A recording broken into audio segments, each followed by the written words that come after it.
Welcome to It Takes Two. I'm Blair. I'm Chris. And today we'll be talking about Love is Blind UK, Season 2, Episode 8. I need you to subscribe, like, share, comment, all the above. Go back and watch our episodes from episode 1 to 7. And we about to do 8, right? Right. Walk us through this, please. Javin went out last night with everyone in the pod squad. Okay. Katisha asked him, could you see that I was upset? And he tells her, not really. If you were, you could have expressed it. Stop right there. What did I just say last episode, Blair? Last episode, if y'all go back to episode 7 and go near the last 5 minutes, there's people that just sit there and pout because they love to be the victim. That's the other V word that I learned. Yes. Right? They love to be the victim. And she's like, didn't you see me upset? No, speak up. For one, Javin never took you seriously throughout this whole time. No. So why do you expect him to basically see you upset and actually come to your, rescue? Because besides you actually learning from those bad experiences, you actually learn tricks so you could keep going through those bad experiences. But you know what? You go sit there and cry and somebody's supposed to come who already don't care about you and be like, what's wrong? Mm-hmm. That's not how it works in the real world. Sorry. Yeah. Katisha was upset that he went out because to her, today is important. Yeah. He's going to meet some of her family and she didn't want him to be hungover. Javin asked her, do you think I'm stupid enough to do something like that? Obviously, you don't know my character. And she says, she didn't know what he was doing as well. And he tells her that she has nothing to fear. Yeah. Katisha says that she needs to give him the benefit of the doubt. She is going to trust him until he gives her a reason not to. Or reasons? I feel like he already gave you a reason when he was kikiing in Sophie's face. Yeah. It's not like he touched base with you the way that Kieran did with Megan to say, hey, I'm going to talk to so-and-so just to clear the air, whatever the case may be. There was no reason for him to talk to Sophie at all. If they were in a group and were having conversations, that's one thing. But for him to pull her to the side to have a conversation, there's nothing they needed to discuss. Yeah. So I agree 100%. Yeah. We get to Kieran and Megan and they were out that night and they were shocked how Javin was acting. He was cozy and flirty with the other girls. He took one of the girls into a photo booth. We find out it was Sophie, and Megan feels the need to tell Katisha. Do you feel like Megan should tell Katisha? I do. Okay. And the reason I do is because, number one, we all don't know each other. We're all getting to know each other. And if I see this guy acting like a total behind and this girl is about to go ahead and marry this man, I think that she should have all the information that she needs to make her decision. I don't think it's right for people to see something go down that is shady and to keep it from her and then later on find out what happens. Because I think everybody, I'm not gonna say everybody would be at fault, but if we were cool during the process and you never let me know, then I would look at you strange. Yeah, but I'm not your friend. I may be your pod mate. But for me personally, I think I would mind my business. But Megan and Katisha did form a bond. I understand that, but I'm already in my own crazy process. Yeah. Right? And if something was to come up naturally to where like I have to say something, or like if she asks me, or if somebody was to ask me something like, hey, did y'all see Javin out last night? Then okay, you kind of open the door for me to tell you something, but I'm not going to seek you out to tell you that information that I saw the previous night, because at the end of the day, I kind of don't know. You know what I'm saying? I've seen things happen, but at the same time, I don't really know myself, and I just want to stay out of people's business. That's just how I move. I'm just like, I'm not the type to insert myself in people's business, because then Chris is like, no, Chris didn't say anything, Chris didn't see anything. I'm over here minding my business. You know what I'm saying? Srover's mom and sisters aren't excited about her situation. Cal is going to meet her mom soon, but he's nervous that it will not go well. Why? Y'all are the best couple, right? Mm-hmm. She should be able to see you and just automatically feel like, you know what? I feel like on this show, y'all are the best couple. Mm-hmm. So I don't know why you feel that way, brother. So Ashley meets Billy's mom and sister. The mom does like Ashley. Billy gets a chance to talk to his sister one-on-one, and he tells her that the job thing is still a hurdle. He doesn't want a marriage to where they have to live separate lives, because she can be gone for 4 days and home for only 2. This is a problem to me. I'm sorry. Listen here. A job, I feel like within, even as long as me and Blair been together, I don't like to touch on people's way of how they make money. You get what I'm saying? Like, and me and Blair been together for basically a decade. You know what I mean? So even with that, and I'm her husband, so I have every right to give my opinion about, I think you should do this, or have you thought about this or that. he's critiquing how she makes a living, and he's not even husband. He just became fiance less than 2 weeks ago. It just seems like I think you need to adjust the same way as all of this is a crazy process that you have the potential of actually falling in love with someone whose schedule is not the same as yours. I think it's too early to be making those type of major changes or even be talking about those major changes in their new relationship. I understand that it's marriage, but I'm like, this is just too early, especially since we didn't even get a yes at the altar yet, in my opinion. Yeah, and I guess my point is that you guys had these discussions in the pods. Yes, that's true. And the fact that she had this job and you went into the process knowing you didn't want to get with somebody who had this job. And I understand that there's a possible confliction of emotions of, oh, wow, I actually feel this way about this person who has this job. But the thing is, y'all also had that conversation afterwards, and she told you that there are other opportunities that she might be able to get, you know, after a certain amount of time to where she wouldn't have to be flying as often. So I hear Billy, but I think I agree with you with the fact that he is just having a hard time with flexibility and being able to adjust and to allow kind of like time to take its course when it comes to that. Because I truly feel like if this was a hurdle in the pods, then you should have talked to somebody else in the pods because this is her job. Like you're not paying her bills. No, she has to do what she has to do to feed and provide for herself.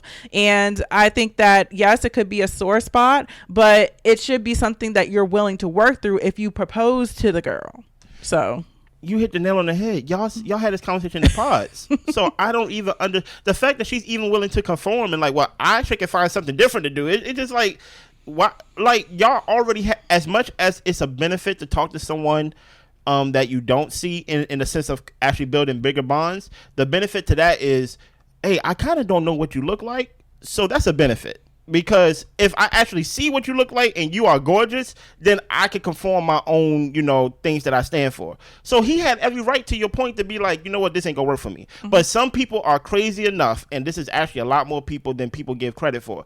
Some people will actually get into relationships with the intention to change the other person. Yeah. To actually see it as a challenge to in a way assert their dominance. Because I got in a relationship and I got this person to bend and twist their own way of how they live life to mine. So that's why I'm like, Billy, it seems like you're doing that. I feel like you have to give the marriage a opportunity to breathe before you're like, you know what, this not really working for us. Because he has it in his head of what he wants his marriage to be rather than the reality of what it would be like with Ashley. And that's the point that I think that I'm trying to make, is that you chose Ashley and this is what comes with Ashley. Yeah. And because you love Ashley, as you were so quick to say that you love the girl, then you would be willing to bend in a lot of different areas in order to live a life with Ashley, you know? And this couple still don't interest you? No. Wow. Okay. So Javin meets Katisha's mom and siblings. Okay. She tells them they're getting married, and sister said that's a bit fast. And the brother is basically asking, do you know how to play video games? Okay. So he's been looking for someone over the past 2 to 3 years, and the mom just wants someone who's going to treat Katisha well. What the mom specifically says is, you need to be paying attention to how my man treats me. Stop right there. Is your man here, ma'am? Where is your man? What are we talking about, actually? And is your man the papi? Mm-hmm. Because I want to meet the daddy. Yeah. Because the daddy is one of the main reasons why Katisha the way she is right now. But let's keep going, because I'm gonna go in on like this family thing all together. Yeah. So mom said her man treats her like a queen, and nothing else will suffice for Katisha. Okay. He goes to play with the siblings, and Katisha's talking to her mom and is explaining to her that communication is not their strong suit. She isn't forthcoming because she's scared of reactions, and she also feels like he is holding back. So what is your strong suit, Katisha? Yeah. But you don't worry about it. You don't have to answer that question because you don't have the answers, right? Yeah. Also, to the mother, I talk to my sister all the time, right? And I have a niece. I have multiple nieces. I have 3 nieces. I think I have 3 nieces. Yes, I have 3 nieces, right? Yeah. And my youngest niece, my sister was telling me about how transitioning from daycare to school can be hard because what you tell your child for daycare will be different than what they are in actual grade school. So one thing that you may tell your kid is that, you know what, you're a princess. You get what I'm saying? You know what, you are strong and all these things. I'm a princess. And guess what? It works until you actually get into grade school and the teacher say, can you pick this up? And that's when she says, no, I'm a princess. Yeah, you well, get what I'm yeah. saying? This is what I think happened in Katisha's life, right? I think Katisha has been fed these type of like Disney type of like, you know what, your knight in shining armor is going to come to save you. Matter of fact, you need to see how my man treat me so you can know how to treat my daughter. Who the hell you think you talking to? Like, that was like wild. I'll be like, and the thing about it is, Javin do not need any help for us to see that he is not the good guy in this situation. But now it seems like Katisha family is now, at least the mother at least, is making us look at Javin like, maybe you're not so crazy after all. Because at the end of the day, you can't say that to a guy coming to a situation, because we just said last episode that you do not know your daughter when it comes into a relationship when she's with another guy. You only know your daughter as your daughter. And all this time about her treating herself like a queen, Katisha has yet to show herself to be a queen or to expect queen treatment from a guy. When she was being treated like a queen, in the sense of flowers was being sent to her and things like that. She said, oh, I can't do this. I can't do this. It's too fast. I can't do this. So this whole idea of like, my daughter is a queen and she expects nothing less, then you don't know your daughter. You get what I'm saying? So I thought this interaction with the family kind of lets me know that, oh, Katisha wants a man to basically take care of her. And take care of her doesn't necessarily mean financially. But she's not even in a place where she would allow a man to take care of her. It's like the weirdest. I don't know. It's the weirdest place. I don't know. It's the weirdest spot she's in, because somebody was trying to take care of her and she thought it was too much. But she liked somebody who was evasive and unavailable. That's true. You know, but I think even if we would have got to this point, I think D would have been. I think before we even got to the altar, if this was D in the situation, I think he would have been fatigued. I think he would have been like wiped out, because it seems like I have to be the emotional stability in the relationship. It just seems like she is the damsel in distress. And it just comes off to me, it's like, she's the queen, so you need to do everything for her. Literally, you have to think for her. You need to make decisions for her. You need to be her emotional stability for her. She don't understand why she make decisions that she make, but you have to be all that for her. Matter of fact, I'll give you the perfect blueprint. Come by, spend the night with us, and you can see how my man treats me.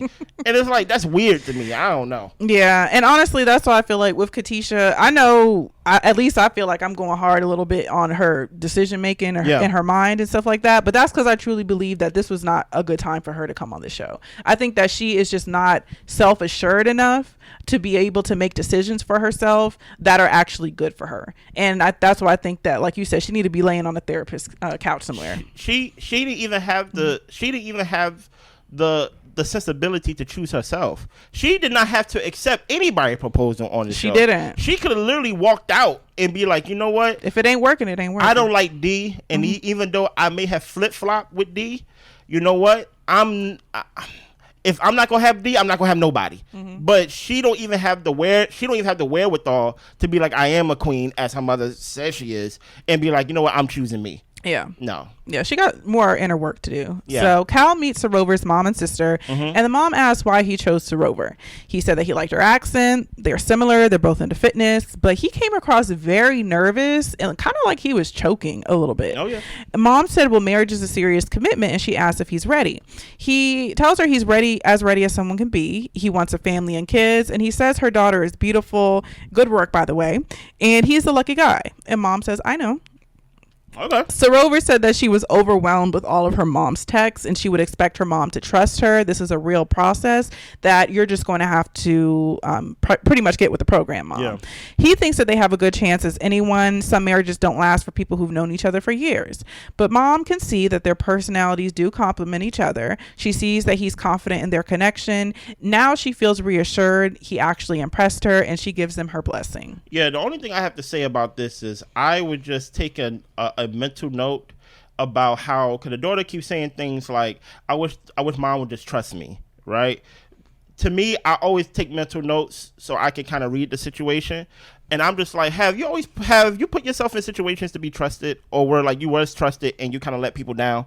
So I would just hope that, you know what, in the future, is she the type of person, will she be the type of wife to where she can be trusted? Because if her own family can't trust her decision making, then I don't need to trust her decision making. Yeah, I kind of took it on the other side of basically the fact that I've always done what you guys expected me to do. That's and true. I've excelled in everything I've done, to the point where she's a 29-year-old medical CEO of something. And she's just like, look, I've done everything according to the book by you guys.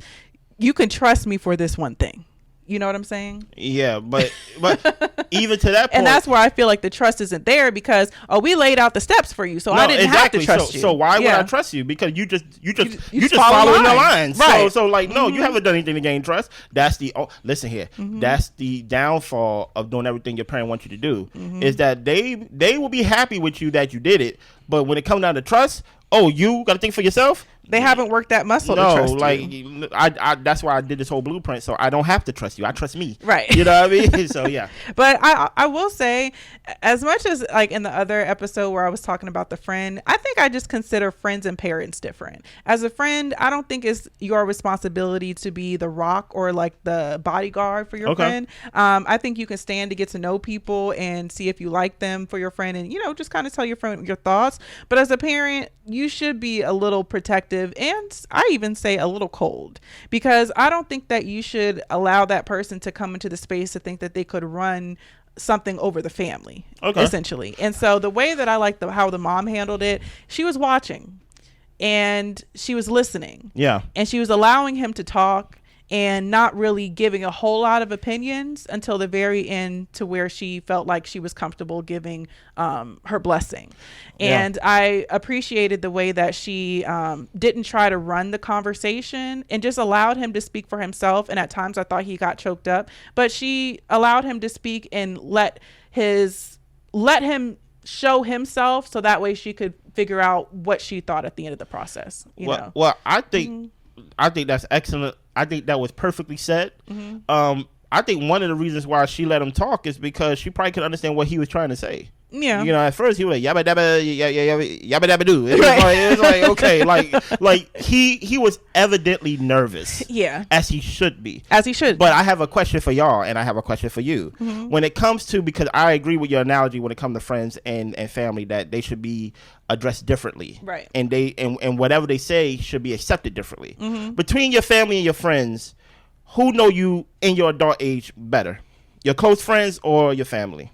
I would say your friends. Me too. Yeah. I think your family has an idea of who you are, but when it comes to your friends, I think they have a closer depiction of who you really are out in the real world. So that's why I'm like, sometimes when they do meet your friends, maybe sometimes the friends can give them the closest analysis to who you really are compared to the family. Yeah, and especially I feel like when it comes to your parents or even siblings, there are certain things that your family doesn't know that you've been through, certain experiences that you haven't shared. And with your friends, sometimes they're right alongside with you in the car when the thing happens. They caused it. You know what I mean? It's all going down at the same time. So it's just like there is a level of intimacy that your close friends have with you, to where they can provide a certain level of insight to where they know what would be best for you based off of what you guys have probably experienced together. Yeah. So, but Barta goes to Jed's house. She thinks that this is a bachelor pad, very minimalistic. She was a little like picking at his place a little bit, but I mean, I didn't think too much about it. No, not yet. Yeah. At least not yet. Because I always think my wife is my wife, right? And within that title, there's a whole bunch of things that she can be periodically.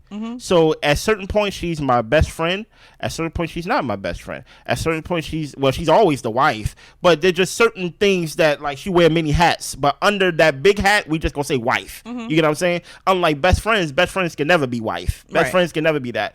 I just think for the position that she's in, being fiance, I just don't want people to be so critical up front. I don't like critical up front either. I take time to learn the person instead of like trying to change say somebody. Something nice. You know what I'm saying? Exactly. So that's why I'm like, I don't see Put your best foot forward. I don't see a problem with what she said about criticizing how his spot was, but at the same time, like, you're not my friend. My friend could come by and criticize my spot, but not my girl. Like, I want my girl to feel like, oh, you got a dartboard. You like, lie to me. You know what I'm saying? Like, you got a dartboard. I never played darts before. I'm like, yeah, I'm pretty good at darts. You know. And then once y'all get comfortable, you know, start being like, all right, you need to do something. Get rid of that damn dartboard. Exactly. You know, like, but it's not lying. Exactly. It's just lying for a minute, right? But with friends, I have no problem if friends lead with criticism because I don't expect much from friends. I'm not vulnerable with my friends compared to I may be vulnerable with my girl. I'm showing this girl that I just met who's my fiance my spot, and she's talking about like, yeah, you know, ain't nothing in here. Yeah. Are you a squatter? Like, no, I live here. Like, you know what I mean? But I'm not holding it against Jed, though. Yeah, so his parents arrived. She liked him because he was easy to talk to and confident in himself. Yep. And the mom worries about the speed of everything. Dad tells him, look, I'm optimistic. If you make each other happy, that's all that matters. And mom is like, they call me pessimistic because I have opinions. Matter of fact, so. I thought the minute that he said I'm optimistic, I didn't think he would describe himself. I think he would describe his wife. Yeah, he's saying I'm the opposite of whatever she got going on. Exactly. So in that moment, I was like, oh, I know what type of relationship this is right here. Yeah. But guess what? That's how people are, you know? And she asked if they've argued yet. They say no. And the mom says that's not normal. Barda says that she is more of a laid back person and she wouldn't let things really get to an argument. She doesn't take this lightly. Her parents are also still married, just like his parents are. So she takes this whole marriage thing seriously. I didn't know you could use your parents' marriage on your resume. I didn't realize that. I thought that was kind of funny. Why not? Yeah, you're right. Why not? So mom says that the wedding is the beginning, not the end, and the rest is very hard work. It is hard work. I understand that. Yeah. So for this meeting, the mom didn't bother me. No. Truth be told, I have no problem with people's personalities. People's personality is what their personality is. Yeah. So if the mother is a pessimistic because you like to ask questions, I accept that. You know what I'm saying? Especially with this weird process. Yeah. I just wish we would have got more into because this is her parents, right? No, his parents. This is his parents. I wish we would have got more into like some more background. More like I understand. How can I put it? I understand the process is crazy. Yeah. But I wish the conversation wasn't so much about the process and so much about the marriage. Because I'm meeting the parents, I want us to go back in the past. Tell me more about this person that I'm choosing to do this crazy process with. But they want to know about her. I understand that. But at the same time, if I was her, I'd be like, tell me about your son. Because like I understand that it's crazy and we can hee ha ha about how crazy this process is, but I don't want that to dominate the conversation. The conversation is I want you to get to know me as well as I want to get to know him as well. You get what I'm saying? Yeah. And the whole argument thing. I don't think it's weird that they haven't been in an argument yet because it's only been a month. So what are we arguing about? Yeah.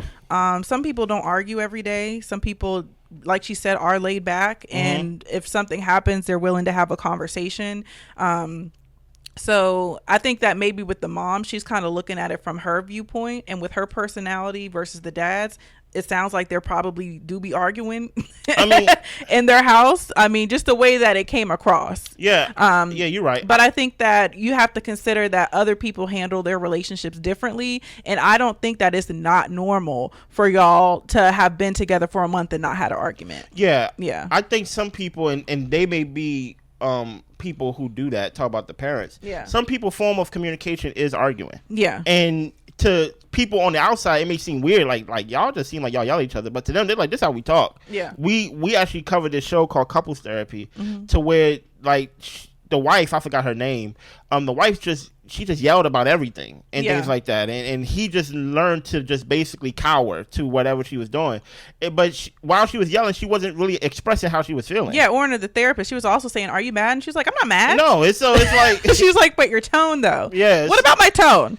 Yeah, so it's like some people just talk in the language of arguing. Yeah. And it just become a normal for them. Yeah. So Megan and Katisha, Megan tells Katisha about how Javin was acting. Yeah. Javin went straight to Sophie. He was chatting her up. He got into a photo booth with her. Megan approached him about it, and he said that he just needed to have a conversation with the girl. Then he started talking to Yolanda and Anu. She asked him why did he feel the need to hang out with the girls, and Javin talked about how all the women make him happy, including Katisha. And he wasn't really acting like he was engaged. Katisha can see that he is acting like her ex, and he is here to be married, not to chase tail. Well, you can't speak for him. Yeah. He told you what he was there for while y'all was on the honeymoon. He says, hey, this process don't have to end with me being married. Right. And you co-signed. So he's here for whatever. In the pause, he said it's whatever. So it's whatever. This is not a surprise. But the thing about it is it's performative. And I think Katisha, do I want to say it now? I mean, why can't she just be broken? Like, why do you think there's like a manipulation piece to it? I'm not saying it's manipulative. Okay. She don't know that she's doing it. You have to be smart to be manipulative. I don't think she's smart, right? I think she already let the cat out the bag. She said, I don't want to be the villain, right? Meaning that she don't want to be viewed by other people as the bad guy, right? Meaning that, Kyle already talked to me about my relationship. Ashley talked about my relationship. Now I got Megan talking about my relationship. You know what? I think I need to do what I'm about to do in this episode. Not because she actually thought of it and actually be like, you know what? I expect this out of my relationships. It's because people basically led me to the water and I need to basically conform to what they're saying. That's even like when she was saying like, oh, I thought I was the villain the whole time and he's been doing this. It's just like okay. How do that sentence even fit into what's going on? Yeah. So I don't even think what she's about to do as we about to get to is courageous. I just think it's like, so this is one way that I can actually like fit into the mode of basically not being a villain while at the same time I can continue to be the damsel in distress. I don't think it's I'm standing up on my, my laurel. Like, no, I don't think it's any of that. So Katisha goes back to the apartment and packs her things. Yeah. Javin ends up coming to see her doing that, and she asked him why didn't he tell her about the photo booth. And he said that the photo booth was off. He was arguing with Sophie in there, and Katisha tells her, Megan said you were hanging around the girls all night. He explains that he was with Demola and Patrick most of the night. Yeah. He tells her that Megan is lying, and he asks Katisha what does she believe. She sits down and she's talking about she don't know. Megan has no reason to lie, but part of her wants to give him the benefit of the doubt because they have a strong connection. What are your thoughts? I think that Katisha is just a very confused and lost individual. Yeah. I think that whatever the last person said to her is where her mind tends to go. And she just needs to get a little bit more discernment, a little bit more self-assured, so that way she can make decisions that are good for her. It really doesn't matter what it looks like, if you're being the villain, if you're being the victim, and the whole look of things. I think that you just need to be worried about of what is best for you and move in that. And I think that there's too many external factors that weigh into her decisions. The thing that I really wish that Katisha was aware in this argument with them two was he said that the photo booth was off and I was in there arguing with Sophie. I would ask, what the hell you got to argue with Sophie about? Exactly. Like, what are y'all arguing about? That's not your girl. Right. So you have no right to talk to her any type of way. And honestly, I don't want to be with a man who's going to argue with a stranger anyway. Like, why? That's weird. So that's what I'm like, you should, like talk about that. I want to know what connection do y'all have to the point where y'all arguing? Yeah. In a photo booth. That doesn't make it that don't make it any less wrong than us going in the photo booth kissing. Right. I would say, well, to argue with somebody, there needs to be some type of relations there. Excuse me. There needs to be some type of relations there. And so I will hound on that. But like you said, Katisha only care about the optics of things. I don't even know if she truly believes in the actions that she's doing. So Srover and Cal go out for dinner. He thought that the apartment stage of living together would be the toughest because in the past when he spent too much time with the girl, it was uncomfortable, but he doesn't feel that way with her. And she talks about how she's learned to speak up for herself more during this process, and they share I love yous. Okay. Okay, Cal. Yeah. And I don't know. I don't know why. I think the meeting with the brother really changed my perspective of him because I always have in the back of my head, okay, is he meaning what he's saying, or he's saying this because he wants it to look a certain way, you know? Yeah. Because the brother just described him as like such a totally different person than the way that he's presenting himself to be. But that could also go to what we've talked about, how your family could know you in a certain type of way. But his brother's around his same age, and it seemed like he be knowing what goes on in his relationships. So I'm just like, I don't know. Still question mark on Cal, but everything seems to be going well. Yeah, but it's the way you feel about Cal is the way I feel about everybody. Okay. To where I feel like everybody is doing something for optics. I don't think we're going to see the real people until maybe even after this, maybe till the reunion. I really don't know, because it goes back to the Love is Blind season of last season, not Love is Blind UK, but Love is Blind, to where I forgot her name, but she basically stood at the altar and she basically rejected this man's proposal because of his views on gay rights and things like that, and church and things like that. And it seemed like she stood up for herself on camera, but then we found out that she was still dating him after the fact. Yeah. So it's like, I think everything is optics, no matter who it is and things like that. Yeah. So Katisha doesn't want to talk to Javin again. She's been in relationships like this before, and she didn't come here to make the same mistakes. She wrote him a goodbye letter, left her ring beside it, and she always had like an inkling in the back of her mind that she didn't want to give in to that. Javin comes home, reads the letter, rips it up, throws it away. He's mad because Katisha believes Megan over him, and he wants to hash things out with Megan and Kieran in order to get the truth out.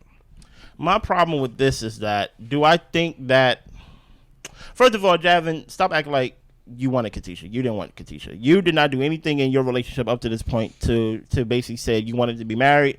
That you didn't do nothing to this point to even show that you wanted to even have dinner with her. So exactly. Like this whole idea that she believes another woman over me is stop it. You don't care about this girl. You don't care about this girl. Mm-mm. Cool, right?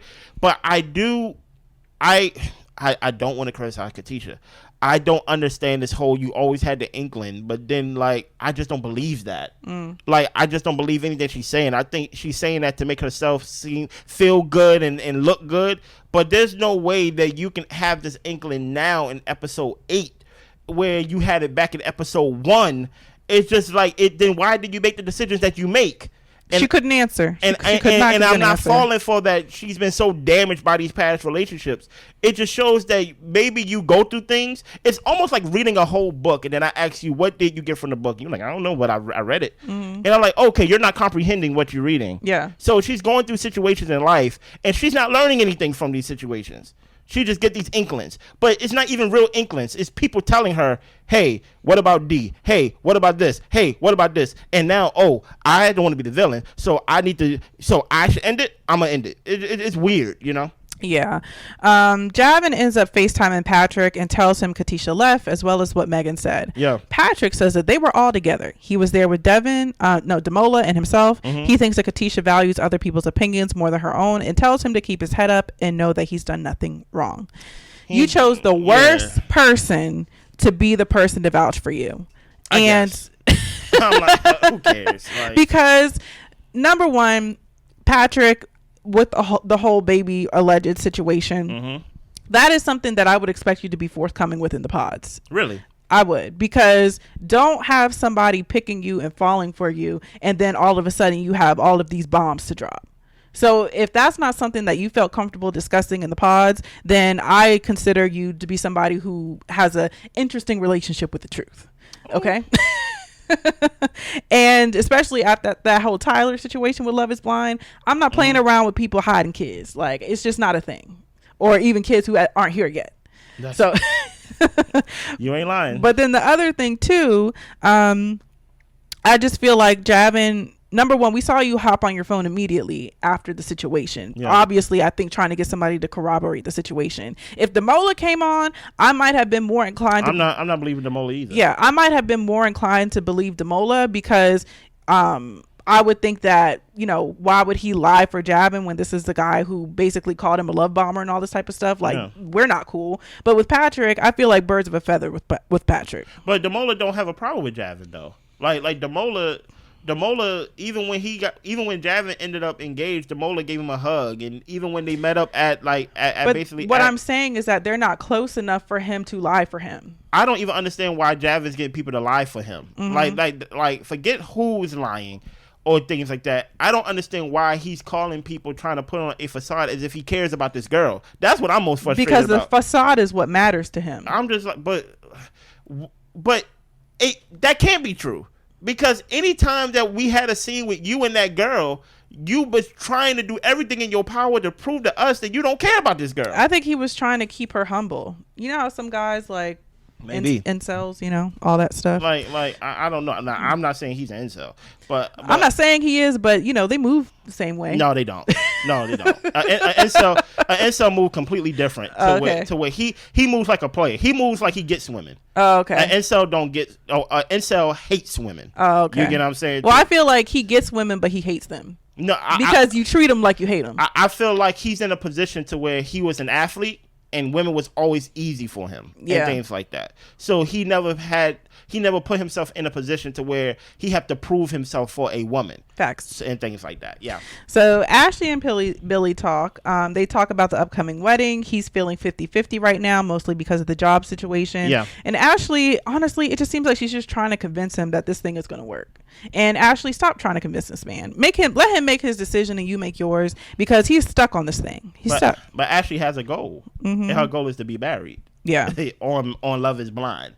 Because she's like, you know what, we could be the it couple and we will get these sponsorships and these deals and things like that. Mm-hmm. And so it just shows that you are willing to bypass and not have real conversations. This is the time for y'all to have real conversations. Is 3 weeks, a month is too quick to get married? Sure, right? But if they are isolating y'all to where y'all can talk, there's potential that y'all can actually talk without actually having the experience more than people that have been together for months at a time. But they're not using this time to actually talk about real things. They're talking about why onions. I don't like onions. Yeah. Like that's not real conversations, but you know, it is what it is. Jav and Megan and Kieran meet up. Yeah. He tells Megan that there were some half-truths in what she told Katisha. Mm-hmm. She didn't see him chatting with the mullet and Patrick, and he's like, well, were you watching me all night? And she said, well, of course I wasn't watching you all night because I was enjoying my evening. And he says, so then you couldn't say that I was with the girls all night. So they're pretty much saying, like, you're talking about semantics right now. I clearly saw you with the girls every time I looked at you. Yeah. The photo booth, he's now saying it was open. There was no curtains. There was no door on it. It was broken, all this different type of stuff. And Kieran says, I saw you go in the photo booth. The curtain was there and it was closed. Megan says, you said I would like to F with Sophie and then leave her. I saw what I saw and I told her what I saw. You can deny it all you want. I really don't care. She walks out and she starts crying. She finds people like Javin to be very frustrating, who want to argue and talk in circles. And Javin says, you call people out, they don't want to face the facts. Again, I don't understand this scene. Mm-hmm. Right? Javin, you don't care about this girl. I guess you just care about the fact that someone else ruined your relationship except for you. You get what I'm saying? Essentially. But you ruined it already 90% of it. He didn't get to do his manipulation game. Right? Sure. Right? I don't even think here's the thing about Javin, right? And this is why I think when I talk about Katisha, for someone to manipulate you, it takes smarts for someone to manipulate you. Javin was proving that I don't have to manipulate Katisha for her to stay here. That is true. I can show up as I can show up as less than myself. Mm-hmm. I can tell you, hey, I eat dinner late. Well, I eat dinner late too. Well, you know what? I don't eat dinner. I go straight to bed. Like he wasn't even trying to be manipulative. He was actually trying to be as worse as possible, in my opinion, just to see how much she could take. Yeah. You know what I mean? So I don't even think Javin was being manipulative.